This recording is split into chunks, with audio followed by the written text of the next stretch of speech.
সবাইকে স্বাগত জানাই ফিজার গ্রামীণ রান্নাঘরে। আজকে আমরা বানাবো দারুণ স্বাদের চিকেন পাকোড়া, যেটা অতি সুস্বাদু হয় খেতে। তো চিকেন পাকোড়া বানানোর জন্য আমরা এখানে নিয়ে নিয়েছি চিকেন। 1.5 কিলো চিকেন আছে এখানে। তো এটা আমি ভালো করে ধুয়ে একদম পরিষ্কার করে নিয়েছি। এবারে এই চিকেনের মধ্যে আমরা দিয়ে দিব নুন, দিয়ে দিব জিরা বাটা, মোটামুটি 2.5 চামচের মতন জিরা বাটা দিয়েছি। এরপরে এতে দিয়ে দেবো লাল লঙ্কা গুঁড়ো, দিয়ে দিব হলুদ গুঁড়ো,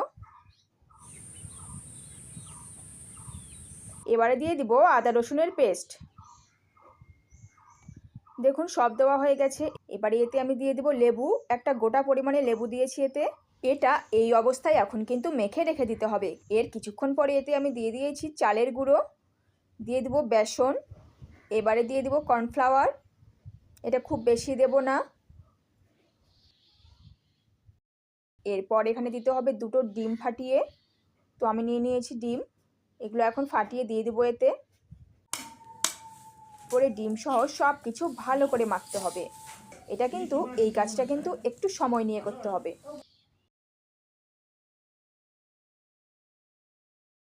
আমরা বেশ কিছুক্ষণ সময় নিয়ে এটাকে মেখেছি, যাতে প্রতিটা মাংসের গায়ে গায়ে সব উপকরণগুলো ভালোভাবে ঢোকে।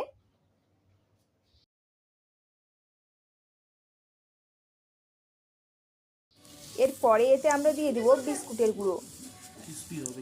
এতে কিন্তু পাকোড়া খেতে কুড়মুড়ে হবে। বিস্কুটের গুঁড়োটা হাত দিয়ে মিহি করে চটকে দেব।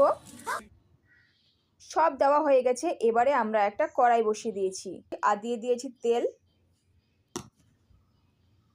দেখুন চিকেনটা কিন্তু বেশ কিছুক্ষণ মেখে রেখে দিয়েছিলাম, আবারও একটু নেড়ে দিব। নেড়ে দেওয়া হয়ে গেলে এবার একে একে করে সেই তেলে চিকেনগুলো ছেড়ে দিব। আপনারা এই পদ্ধতিতে অবশ্যই চিকেন পকোড়া বানাবেন, এটা দারুণ লাগে খেতে।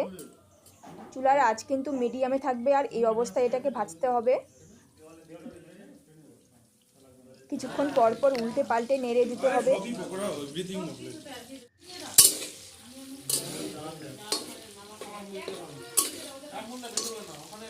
তো পাকোড়া ভাজা হয়ে গেছে, এবারে তুলে নিব।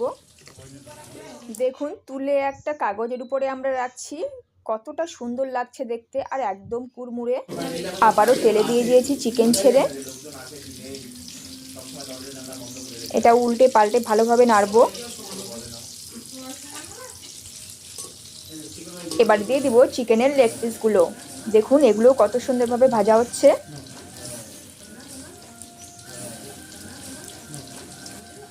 এইভাবে করে উল্টে পাল্টে সবগুলো কিন্তু আমরা ভেজে নিব।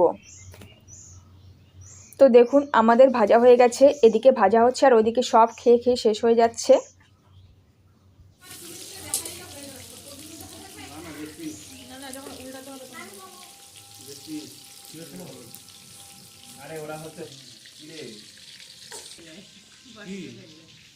লেগ পিস দুটো কিন্তু একটু সময় নিয়েই ভাজলাম।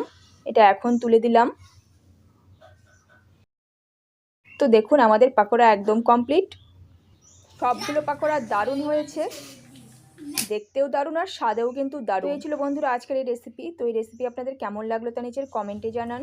আর ভিডিওটি ভালো লেগে থাকলে একটি লাইক করুন, সাথে চ্যানেলটিকে অবশ্যই সাবস্ক্রাইব করুন।